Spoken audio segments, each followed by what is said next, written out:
تعتبر حوادث الحريق من أكثر الحوادث التي تبدأ فجأة وسرعان ما تنتشر في المكان، تأكل الأخضر واليابس في طريقها. إذا تم تطوير أجهزة خاصة مهمتها استشعار الحرائق في المكان وإطلاق الإنذار بشكل مبكر، وهي أجهزة إنذار الحريق.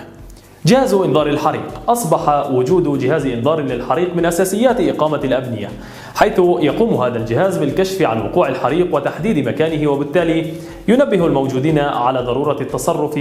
كما يمكن ربط الجهاز بطرق مختلفة مع أجهزة أخرى للتمكن من الاتصال بالإطفاء بشكل آلي، أو تشغيل بعض الأنظمة التي تقوم بإطفاء الحريق، أو حماية المواقع الأخرى من انتشاره في مساحات كبيرة.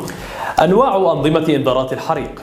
ينقسم جهاز إنذار الحريق إلى نظام يدوي، حيث يتم وضعه في أماكن مختلفة من البناء ويتم تشغيل الإنذار بواسطة كسر الزجاج الخارجي، وقد يرتبط مع نظام للتحكم بحيث يظهر مكان وقوع الحريق.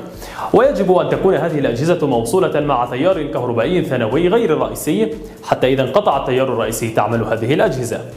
نظام آلي، وهو الذي يتأثر بنواتج الحريق فينطلق وحده، وغالبا يكثر استخدامه في المواقع الحساسة وكثيرة التعرض للحرائق.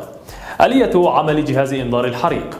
يقوم مبدأ عمل جهاز إنذار الحريق الآلي على وجود حساسات خاصة تتأثر بالنواتج التابعة للحريق مثل الأدخنة أو الغازات أو اللهب أو الحرارة، حيث يتوافر فيه فوتوديود حساس عند وصول أشعة ضوئية عليه، مما يحفز عمل دائرة إلكترونية تصدر أصواتا عالية وضوءا.